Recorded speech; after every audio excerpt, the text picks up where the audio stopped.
오늘이 천국교회의 마지막 시간입니다. 중간중간 다른 제가 설교를 드렸지만 16번에 걸쳐서 우리 천국 비유에 대해서 하나님의 나라에 대해서 비유로 설명하고 오늘이 마지막 시간입니다. 오늘 마지막 성령께서 우리에게 들려주는 말씀에서 주님의 깊은 은혜와 교훈을 받으실 수 있기를 바랍니다. 그리고 다음 주부터는 우리가 요한계시록에 나오는 7교회를 보면서 교회란 무엇인가, 우리 헤브론 교회가 주님의 교회이고 우리 각자가 주님 앞에서의 교회인데 진정 각 교회, 우리 자신과 우리 교회에 세상에 주시는 하나님의 메시지를 받고자 합니다. 그 말씀 가운데서 또한 하나님 역사하심과 성령과 함께 하시는 귀한 은혜와 또 그 모든 것을 사모하는 마음으로 말씀을 받으셔서 말씀이 마음에 심겨서 30배, 60배, 100배 결실을 이루실 수 있기를 바랍니다. 알래스카 북쪽에 올라가거나 또 캐나다 북쪽에 올라가면 우리가 북극과 만날 수 있습니다. 그런데 북극과 만나게 될 때 우리가 볼 수 있는 신비한 현상 중에 하나가 여러분들께서 잘 아시는 북극광 현상, 즉 오로라 현상을 우리가 만나게 됩니다. 그래서 이 북극에 가서 오로라 현상을 우리가 만나게 되면 6개월 동안의 낮과 6개월 동안의 밤을 우리가 만나게 되는 기이한 현상, 그리고 아름다운 색채의 조화, 그리고 하나님께서 베푸신 이 세상의 아름다움과 이 세상의 신비를 우리가 만날 수 있게 된다는 것이죠. 그런데 우리가 이 오로라 현상이 어떤 것이냐라는 것을 과학자에게 묻는다면 과학자들은 증기의 흐름, 대기의 흐름이라는 말로 그것을 설명한다라는 이야기를 들었습니다. 그러나 더욱더 놀라운 것, 이 대기의 흐름과 지구의 모든 것을 볼지라도 우리가 분명히 알고 또 아름다운 오로라를 통해서 그 아름다움을 찬양해야 되겠지만 거기서 받을 수 있는 영적 교훈도 우리는 또한 받을 수 있는 그러한 지혜가 우리에게 필요합니다. 제가 무슨 말씀을 드리는 것인가 하면 오로라는 그 찬란한 빛으로 6개월 동안의 낮과 6개월 동안의 밤을 가지고 오지만 그 찬란한 빛은 태양과 다른 점이 열기를 가지고 있지 않다는 것입니다. 열기 없는 낮과 열기 없는 밤을 가지고 있는 오로라 현상이라는 것을 우리가 볼 때에 이것에 우리는 주목할 수 있는 그러한 영적인 그러한 지혜도 필요한 세상이라고 볼 수가 있습니다. 오늘 이 정말 불의한 일을 당한, 그리고 아무에게도 자기의 억울한 이야기를 호소할 데가 없는 이 불의한 과부가 처한 세상이 아마도 이러한 세상이 아니었을까, 저는 말씀을 준비하면서 개인적으로 생각해 보았습니다. 아무도 그를 도와주지 아니하는 그러한 세상, 재판관이 있지만 재판관에도 기대할 수 없고, 이웃이 있지만 이웃에게도 기대할 수 없고, 그래서 자기의 마지막 남은 희망이라곤 자기가 끈질기게 불의한 재판관이건 어떠한 사람이건 달라붙어서 자기의 원한을 갚는 자기의 의지밖에 없는 그러한 마지막 그러한 심지를 잡고 있는 그러한 모습에 그러한 상황에 처한 여인, 그것도 남편도 없는 정말 가난하고 힘들고 억울한 부인의 이야기가 성경에 등장하고 있는 것 같습니다. 그리고 우리가 여기서 또한 느껴야 할 것은, 여기 등장하고 있는 것은 불의한 재판관에게까지 나갔다는 것은 그는 올바른 심판을 받지 못했을 뿐만이 아니라, 올바른 재판을 받지 못했을 뿐만이 아니라 이웃 또한 그를 돕는 아무도 없었다는 것을 성경이 우리에게 이야기하고 있다는 것에 우리는 문제의 심각함을 돌아볼 필요가 있습니다.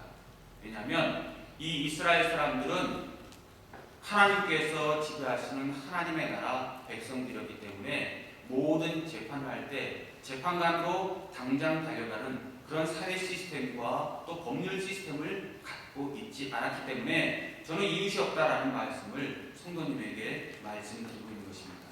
이스라엘이 자기의 나라 왕권을 가지고 있고 법을 가지고 있고 로마의 속국 시대에서도 자기의 모든 정치대로 다스렸던 그 가장 근본적인 그러한 질서는 그들은 그들의 장로 제도를 활용해서 그들의 모든 재판을 해결하는 그러한 사회 시스템을 가지고 있었다는 것입니다.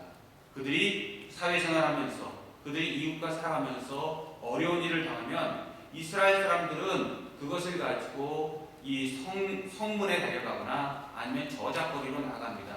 그래서 그곳에서 그들이 장로들, 그리고 또 자기 민족의 원로들을 만나서 자기의 당한 억울한 이야기를 장로들에게 또는 원로들에게 이야기합니다.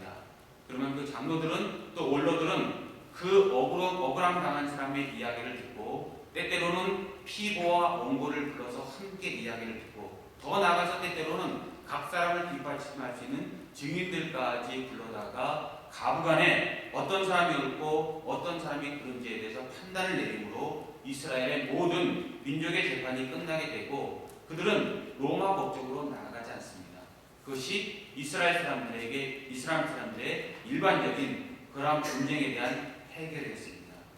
그런데 그 문제가 거기서 끝나지 않을 때가 있었습니다.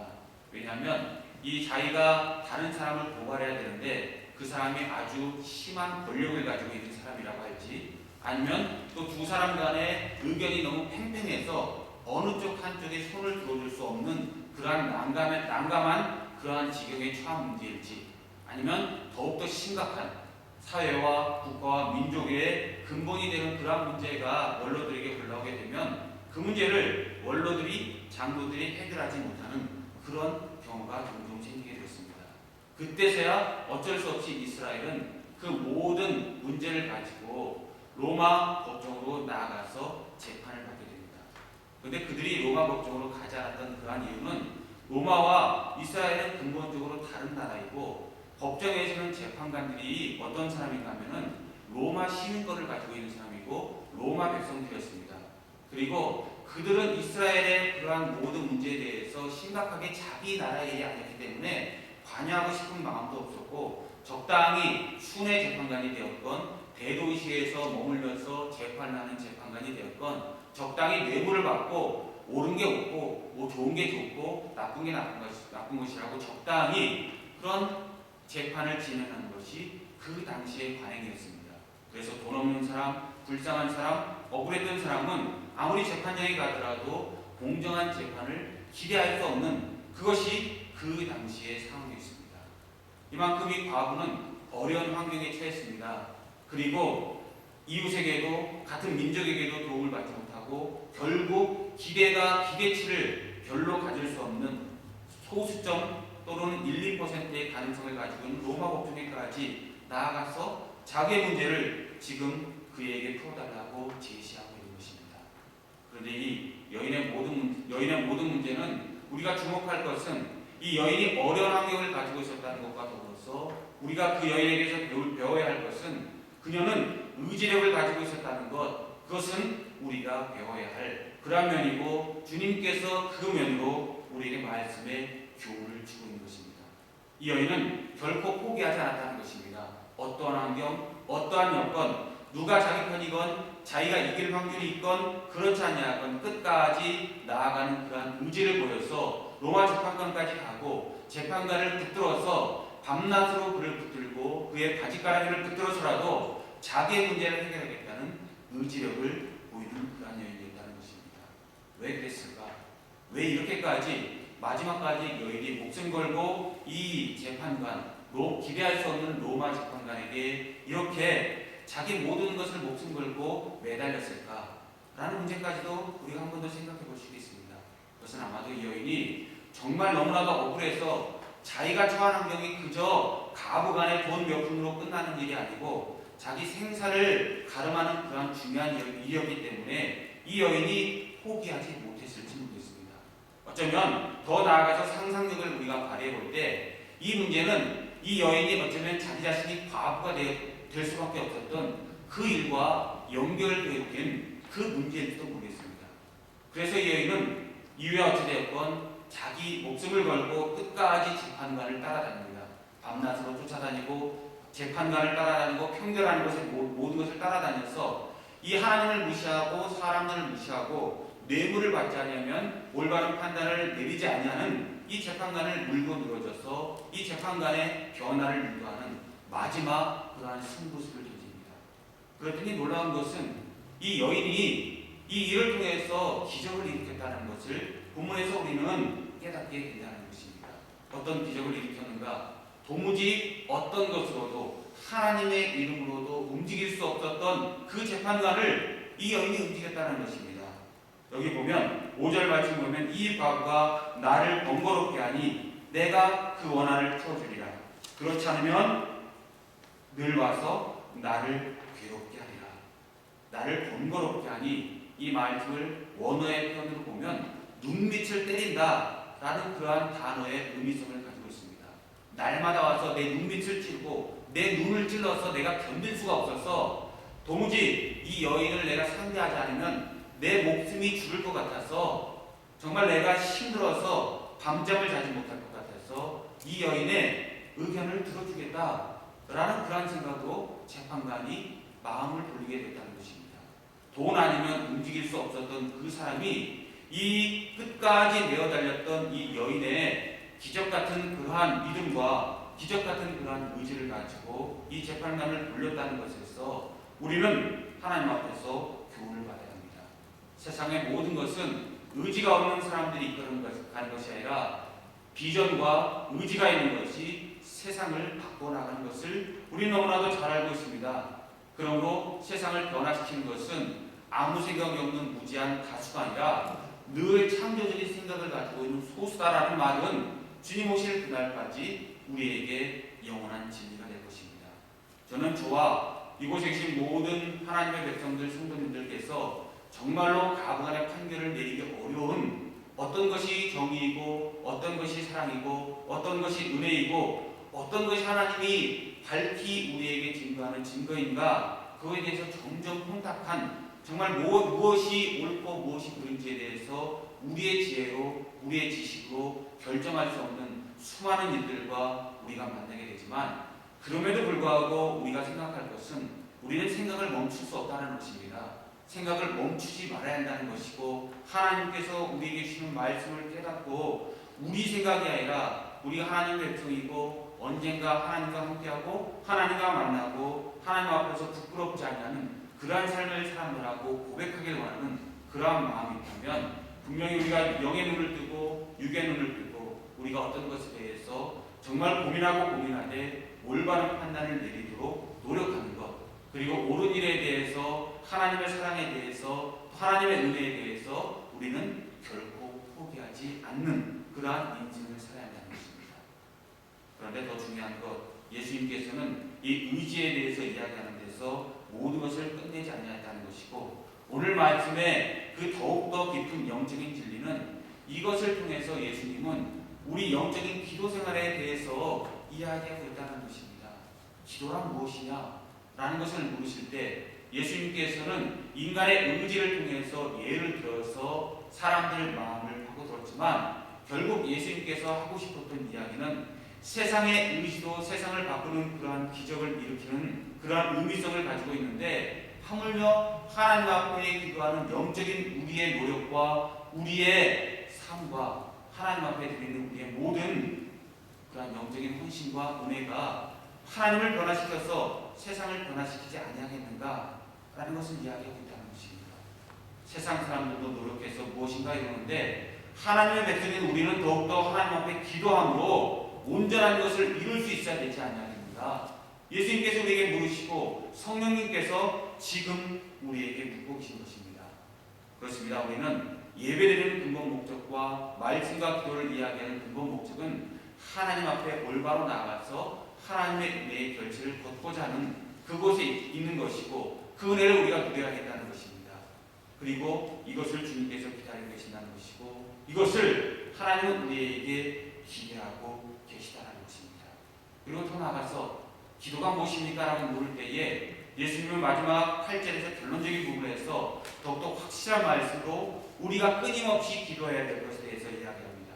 구체적인 기도와 또 교회를 위한 기도와 남을 위한 기도와 중보 기도와 헌신의 기도 우리가 익히 않는 수백 수천 가지의 그런 기도 중에 마지막 한 가지 끝까지 기도해야 될 그런 목적과 은혜에 대해서 이야기하면서 결론적으로 예수님께서 기도에 대해서 이야기하면서 8절에서 이렇게 이야기합니다. 내가 너에게 이르노니 속히 그 원한을 풀어주시리라. 그러나 인자가 올 때에 세상에서 믿음을 보겠느냐. 예수님은 기도에 대해서 이야기하십니다. 그런데 결론은 예수님께서 마지막 때에 다시 오실 때에 내가 세상에 다시 와서 기도를 보겠느냐 묻지 않으십니다. 내가 세상에 다시 올 때에 세상에서 믿음을 보겠느냐 이야기하고 있다는 것을 우리는 주목해야 합니다. 그러므로 예수님의 말씀을 우리가 결론적으로 돌아볼 때 기도는 우리가 하나님 앞에 드리는 우리의 목소리와 우리의 언어에서 끝나는 것이 아니고 기도는 하나님 앞에 올리는 우리의 믿음입니다. 찬양도 노랫가락에 들린 그러한 기도로서 하나님 앞에 드리는 믿음이고, 예배도 주님 앞에 드리는 믿음이고, 우리 삶의 모든 것 하나하나가 어찌 보면 우리의 호흡 하나하나가 주님 앞에 드리는 우리의 믿음이 되어진다는 것을 우리는 기억하셔야 하고, 하나님께서 보고 싶어하는 것은 세상에서 말 잘하는 유창한 그러한 기도도 아니고, 방언으로 이야기하는 기도도 아니고, 예언으로 기도하는 기도도 아니고, 하나님께서 정말 보시고자 하시는 그러한 기도 제목이 있다면, 기도의 모습이 있다면 믿음을 가지고 기도하는 것, 그리고 그 믿음으로 하나님을 기쁘시게 하는 것, 그것을 주님께서는 우리에게 이야기하시고 지금도 우리에게 말씀하고 계시다는 것을 우리는 주목하고 그 안에서 하나님의 말씀을 받으셔야 합니다. 그리고 하나님 앞에 적극적으로 달려나가서 그 모든 은혜와 또 이 과부가 불의한 재판관을 움직여서 자기의 재판대에 올라서 자기 문제를 해결하는 그런 모든 모습에 오른 것처럼 우리도 그러한 모습까지 하나님 앞에서 진정 기도한 모든 것을 받아 누리는, 응답받는 그러한 삶을 사실 수 있고 은혜를 누리실 수 있기를 바랍니다. 세상의 의지가 세상을 움직입니다. 그러나 기도가 더욱더 우리에게 믿음이 되어진 요소, 더욱더 생각할 것, 그 가운데 우리의 은혜를 위할 것은 스펄전 목사님의 기도를, 스펄전 목사님의 교훈을 우리는 마음에 새겨야 되겠습니다. 어느 사람이 스펄전 목사님에게 물었습니다. 믿는 사람이나 믿지 아니하는 사람이나 태양은 똑같이 비칩니다. 선인이나 악인이나 똑같이 비치는데 믿음이 어디 있습니까? 하나님이 어디 있습니까? 세상의 모든 것에 대해 옳고 그름이 어디 있습니까? 라고 스펄전 목사님을 비난하는 쪽으로 또 비우는 쪽으로 그 질문을 던진 적이 있습니다. 그때 스펄전 목사님이 조용히 얘기했습니다. 맞습니다. 세상에 태양이 선인이나 악이나 모든 사람들을 골고루 비치는 것은 그 지금 말씀하신 선생님의 의견이 옳습니다. 그러나 세상에는 태양이 하나가 아닙니다. 세상에는 우리 눈에 보이는 태양과 눈에 보이지 않는 태양, 두 개의 태양이 있습니다. 그래서 하나의 태양은 육신을 비추지만 다른 태양은 우리의 영혼을 비추는 태양이 있다는 것을 아십시오. 그리고 그것을 믿으십시오. 그것을 믿는 그것이 믿음입니다. 그 사람에게 조용히 이야기한 적이 있습니다. 그렇습니다. 태양이 모든 사람들을 비친다고 이야기하는 것은 한 가지만 보고 다른 한 가지는 보지 못하는 것입니다. 태양은 두 개입니다. 우리의 믿음이 그렇기 때문에 주님 앞에 나아가는, 헌신으로 주님 앞에 나아가고, 우리에게는 두 개의 태양이 비칩니다. 비타민 D를 형성하는 육체의 태양이 있는가 하면 우리 영혼을 깨끗하게 하고 우리 영혼을 충만케 하고 하나님과 함께하게 하는 영혼의 태양이 있다는 것을 꼭 기억하시고 그 가운데서 은혜 가운데 나아가실 수 있기를 바랍니다. 결론적으로 나아갈 때 여러분 어떤 일을 만나면 결코 주님께서 우리에게 원하시는 것은 결코 포기하지 아니하는 그러한 신앙, 그 신앙을 주님 우리에게 묻고 우리에게 기대하십니다. 그리고 그 신앙으로 우리가 나아가고 무엇인가 가부간의 판단을 내릴 때 올바른 판단을 내리실 수 있기를 바랍니다. 이날 16세기 스코틀랜드의 찰스 2세가 이 자기의 어려움을 다 겪고 나서 스코틀랜드 국왕으로 다시 돌아왔지만 로만 카톨릭을 굉장히 핍박하던 그런 시대가 있었습니다.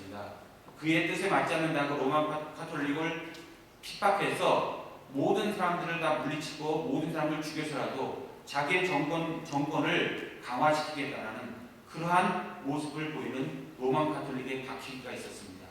그때 그와 더비 백작의 부인되는 한 여인이 이것에 대해서 이야기를 한 적이 있습니다. 이 더비 백작 부인은 이 찰스 2세 왕에게 이러한 부탁을 합니다. 왕이시여, 제발 로만 카톨릭 이 믿음 있는 종교 생활하는 이 사람들 제발 주님 그 왕께서 용서하시고 이 왕께서 이 모든 사람들과 함께하는 그런 선정을 베푸십시오. 이것이 저의 간절한 부탁입니다. 그런데 찰스 2세가 말을 듣지 않습니다. 찰스 2세가 이야기합니다. 바람이 불 때 배를 향해서 거친 풍랑이 일 때 키를 잡지 말아라. 키를 잡지 말고 피난처로 피해 있는 것이 내 목숨을 유지하는 가장 현명한 일이다.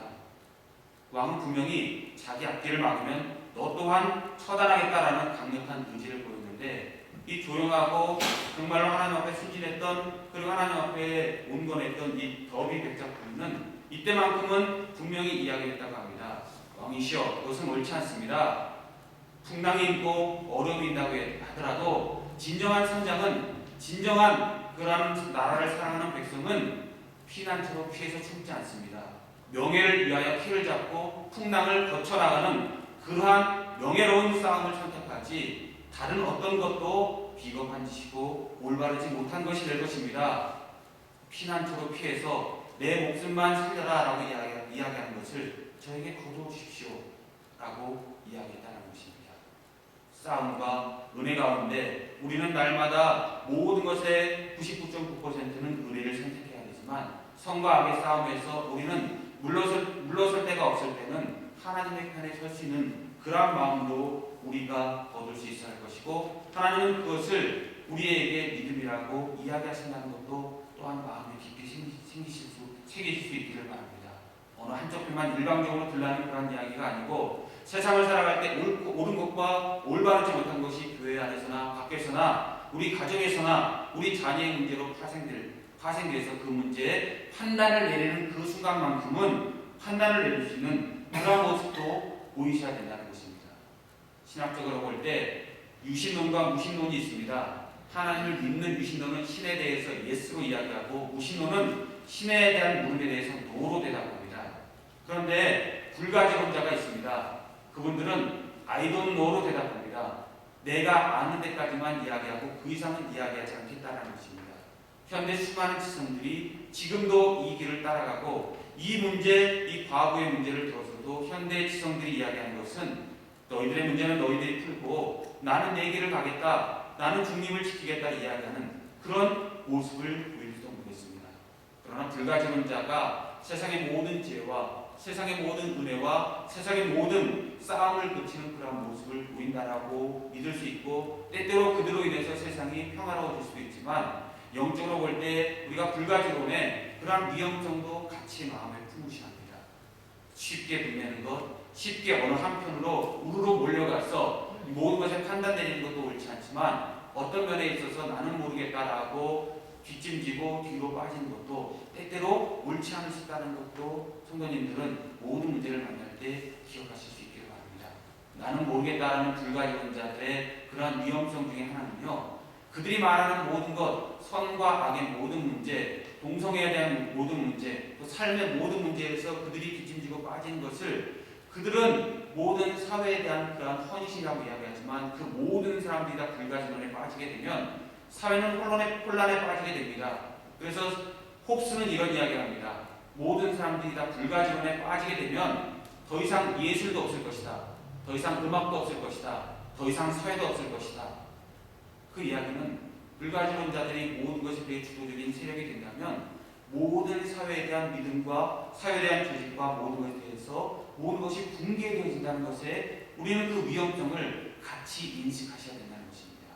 싸움 따기 되는 것 옳지 않지만 늘 인자한 모습으로 사랑으로 모든 것을 품는 것 정말 중요하지만 늘 어떤 문제에서 판단을 내릴 때는 기도하십시오. 그리고 하나님 앞에서 올바른 판단을 내리셔야 되고 어떤 것이 옳은가에 대해서 판단을 내리셔야 할 때는 판단도 내리실 수 있는 그런 삶을 사셔야 되고, 더욱더 힘든 문제가 생긴다면 더욱더 남을 나라 뒤로 물러가는, 뒤로 빠져서 침륜에 빠지는 사람, 그리고 주님이 어려움 당하실 때 모든 사람들이 다 도망갈 때 예수님께서 제자들에게 물으셨습니다. 너희도 가려느냐? 그 말씀을 물을 때에 주님 앞에서 우리는 올바른 판단을 내리실 수 있는, 양과 염소 마지막 날에 우리는 선인과 악인의 판단을 분명히 만나고 양도 아니고 염소도 아니고 반은 양이고 반은 염소고 이런 시간은 우리에게 없을 텐데 그 가운데서 우리가 어떤 모습을 보일지에 대해서 빛의 자녀가 될지 어둠의 자녀가 될지 세상 늘 고민하면서 그곳에서 우리의 정체성과 우리의 삶과 우리의 은혜에 대해서 하나님의 사랑에 대한 우리의 답을 준비하시면서 사실 수 있기를 바랍니다. 어려운 일을 만날수록 더욱더 뒤로 빠지지 마시고 그러므로 기도하십시오. 성령 충만하십시오. 은혜 충만하시고 그 가운데서 답을 얻으실 수 있기를 바라고, 강력한 하나님의 은혜가 있다면 그것을 이 과부처럼 강력하게 요청해서 그 기도의 응답을 받으실 수 있기를 바랍니다. 그러나 마지막 제가 드리는 목사로서의 충고는 이 모든 강력하게 기도해서 기도 응답의 역사를 사모하고 하나님의 기적의 역사를 이룰 때 이 모든 것의 근거는 기도하는 모든 것, 우리 삶의 기준이 하나님의 정의와 연결되어져 있어야 한다는 것입니다. 하나님 앞에서 올바르지 못한 것을 가지고 더럽고 추한 것을 가지고 내 욕심을 가지고 하나님께서 인정하지 못하는 내 모습을 가지고 내 것 이루어주세요 라고 이야기할 수 없다는 것입니다.